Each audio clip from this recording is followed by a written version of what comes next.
Okay, this is my bike check. This is my 2010 Redline 1.2. And we're going to start with the front.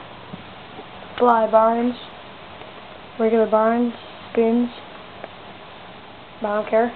Fly Reuben grips, Shadow Voltus bars. Just got these, they're brand new. Not a scratch on them.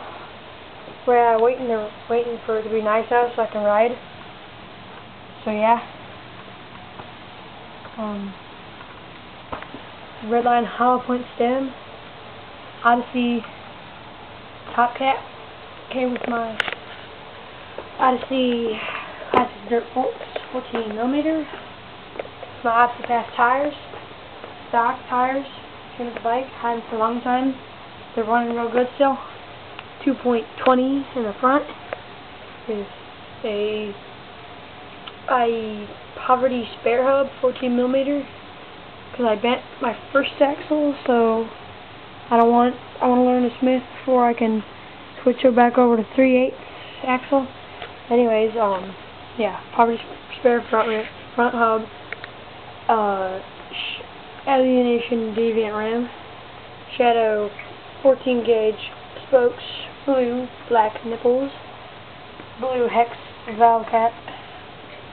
Looks nice. The frame looks pretty cool, but it's really crappy. Steel, heavy, crappy, stupid. Hate it. Want to get a new one. Fit pedals, PC pedals. These are good pedals. I get them. They grip your feet real nicely. These are Redline monster cranks. They are heavy. They suck. The bottom bracket is gay. Spindle is connected to it, so when I get new cranks, I gotta buy a whole new bottom bracket, which is stupid.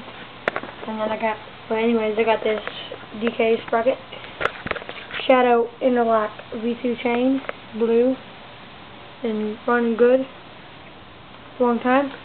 DK seat for my brother. Thanks to him, I got this seat. My old one is crap.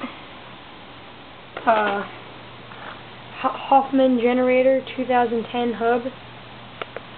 Shadow 14 gauge straight spokes in the back with Odyssey midway rim. Might change it, I don't know. And Odyssey fast tire 20 by 1.85. So that's my bike check. See you later. Oh, and these are my shoes. They are Odyssey Air Ross shoes, mids, blue, 72.99 dance nuts. You should get them. They're real good. Stock footbed. Real nice. So yeah. See ya.